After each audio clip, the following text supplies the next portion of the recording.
Hello，大家好，歡迎翻嚟收睇賽馬小姐嘅頻道啦。咁上一次大番薯咧就叫做冇中到啦。咁但係我覺得呢隻馬大家要記住嘅，即係保存翻嘅嚇，因為呢隻馬其實落到5班咧，絕對係可以交代到嘅馬嚟嘅，即係未去到渣到5班都交代唔到。同埋其實希維森一路騎啦，其實佢都一路都好蠱惑嚇，冇點樣認真係騎過隻馬嘅。大家可以睇翻啱啱星期三跑啦，佢一邊都冇打過嘅嚇，即係佢攝到個靚位，但係入到直路咧，佢望空咗，佢一邊都冇打到嘅嚇。咁啊叫做前一場啦。即係啱啱落班嗰場啦，其實希威森騎咧嗰場都係叫打兩邊嘅啫嚇，咁所以我覺得呢隻馬一排翻個靚檔咧，可能有8至10倍咧，大家就要去馬。但係臨場嘅飛數都要係一個決定性因素啦。你見到其實臨場去到最尾，琴日咧佢回到25倍就知道機會都細嘅，啲幕後應該唔出擊嘅嚇，所以我覺得呢隻馬就大家要記住啦。咁但係始終都會交代翻嘅馬嚟嘅，咁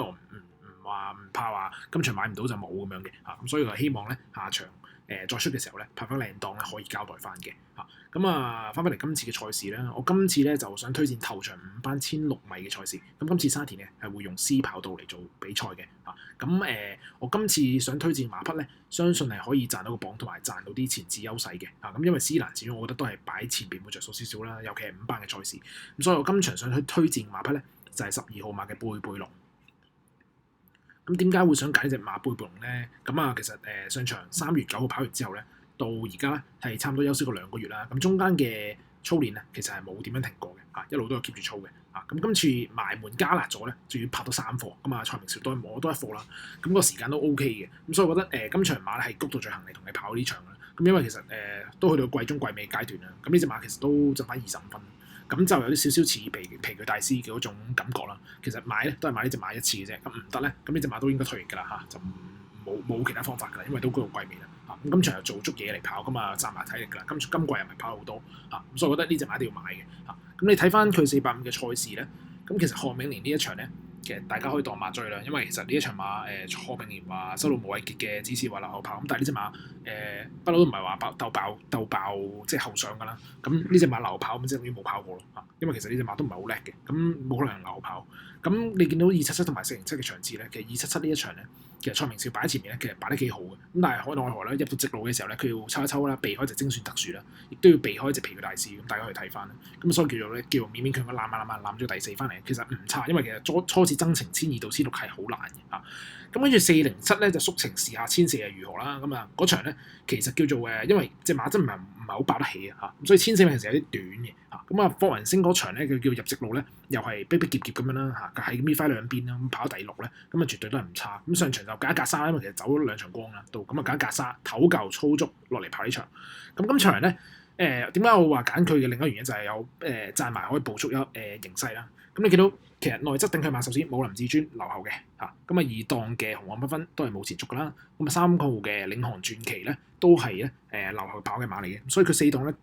理論上可以即刻貼到欄嘅嚇，咁啊同佢燒嘅馬有機會同佢即係拍住燒或者擺前面馬有啲咩咧，咁可能有3號嘅肥仔精神啦嚇，今場落班用嘅黃寶嚟，我相信都係增程咧係擺前面噶啦，咁可能同埋增程嘅自由奔騰咧都試過擺喺前邊嚇，咁但係呢隻馬就都係做步速嘅冇乜狀態，所以呢隻馬都係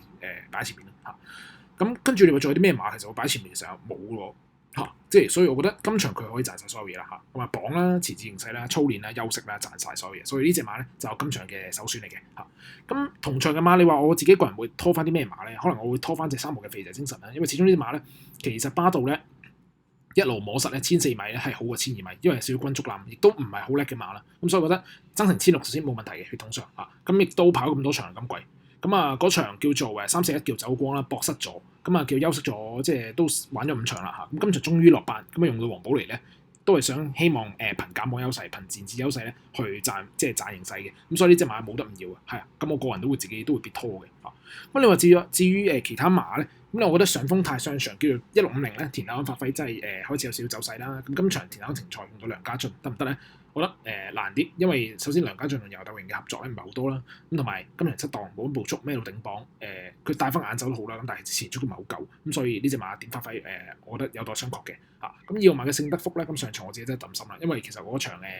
暴風之子咧同埋哈羅威咧，咁我攞咗聖德福做膽啊，跑第4嚇，咁啊好可惜啦。咁我上場買嘅原因都因為佢縮程嘅，咁你話今場降班增程1600米得唔得？我覺得冇咁吸引咯，對於我嚟講，因為上場12倍買過啦嚇。咁今場我覺得今場未必係佢咯，即係始終奧爾文就算冇都好啦。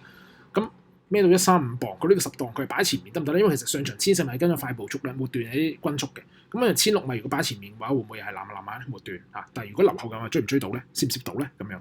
咁我又覺得比較難，所以就唔會要呢隻馬應該嚇。咁4號馬嘅進賽飛馳咧，如果你會用到賀銘年咧，我反而會更加中意，因為其實呢隻馬我覺得賀銘年咧發揮會比較好少少，因為佢要省嘅隻馬嚇。咁你見到506咧都賀銘年騎啦嚇，跑第3啦。咁你話398。布文騎就麻麻地啦嚇，咁跟住見到308呢場賽事啦，1500米都賀銘年省嘅，但係1500米咧就同1600米唔同，咁你始終呢隻馬佢咧黃牌都係1600米嘅啦嚇，咁但係話用到艾杜拿，咁佢會唔會好似布文咁打兩下又見到唔係追得好多咁樣，就唔會同你爭啲3-4名噶嘛，咁佢哋，咁所以我覺得呢隻馬我就唔係好中意咯嚇，咁同埋都係留後跑嘅馬。5號馬紅望繽紛呢隻馬，我覺得大家要留意住啦，因為始終上場咧跑完之後咧休息咗都5個幾月嚟跑呢場嚇，咁啊隨時有走勢都唔出奇。咁啊艾少禮都冇食噶啦嚇，咁都試咗5課集，艾少禮都經手4課，咁啊埋門都係艾少禮嘅嚇，咁亦都拍咗好多課，咁所以呢隻馬隨時有嘢睇嘅，咁所以呢隻馬大家都要留意住。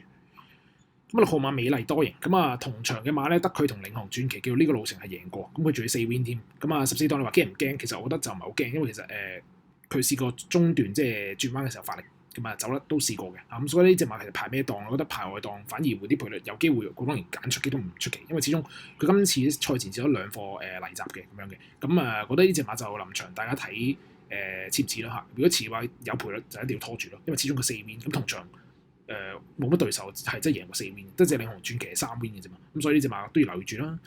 咁啊7號馬嘅富裕君子咧，我呢隻馬我自己個人就唔會要啦，因為佢前一場叫做1400米跑第3啦，咁但係呢場馬咧，我覺得水準唔係話特別靚。見到第2名嘅文明福星咧，再出都唔得嘅嚇，咁啊見到後邊嘅旋風飛揚啊，都係唔得嘅。咁你見到好馬威神速馬車都唔係啲咩叻馬嚟，都識追咁啊。見到變相咧，呢隻馬就算識追咧，我都唔會考慮。咁上場叫泥地啊，再合啲弱啲嘅對手啊嘛，叫做跑第2啦。咁但係61倍、18倍，咁今場可能得5倍、7倍嘅時候，有冇得步速？咁佢追唔追到咧？定係點樣？咁我就唔會要呢隻馬我自己。8號馬武林至尊，咁啊湯姆森搞唔掂啊，我唔要啦。咁9號馬嘅永勝金區上場2000米贏得好靚啦，周俊樂嚇。咁今場就再縮翻嚟1600米跑，咁啊一般丁固圖呢啲馬都唔會連場打搭嘅，我相信。咁啊13檔難跑唔要啦。10號馬領航傳奇嚇，咁上場咧我自己都拖嘅嚇，咁啊跟前咗咧，諗住可以賺啲形勢啦。咁但係跟前咗反而末段又唔係好多，咁所以呢隻馬點都要留後跑嘅時候咧，佢呢個3檔如果留後跑咧。佢追唔追得切咧？因為其實前嗰2次係跑第3、第4都係叫做追唔切嘅嘛。咁你話3檔追唔追得切咧？冇步速，咁我就會打個問號咯。咁但係如果4用彩嘅話，一定要諗翻，始終佢係3 win 咁嘅路程嚇。咁啊11號江南城都冇嘢睇嘅馬唔要啦。咁啊13號馬自由奔騰做步速嘅馬唔要啦。咁啊14號馬海船出7福，咁上場呢隻馬咧就落飛咧叫搏咗啦嚇。我覺得呢隻馬跑埋呢場都差唔多可以退役嘅啦，我相信嚇。咁儘管佢係4歲咁，但係始終佢都係。跑唔起嘅隻馬冇辦法嚇，始終能力係咁多，咁所以呢隻馬上場落完飛都搏失咗跑第3啦叫做嚇，咁我都唔會要啦。咁所以總括而言咧，我今場咧自己嘅心水咧就係12號馬嘅貝貝龍啦，咁希望可以賺啲磅啦，賺啲形勢啦，咁睇下可唔可以成功救到馬同嗰隻皮具大師一樣嘅嚇，咁希望今次嘅心水可以幫到大家贏錢啦。咁如果大家都中意我嘅分析嘅話，希望幫手 like 啦、share 啦、同 subscribe 我嘅 channel 啦，同埋開埋鈴鈴啦，咁下次有新片嘅時候咧就會第一時間通知到你噶啦。咁我哋下條片再見啦。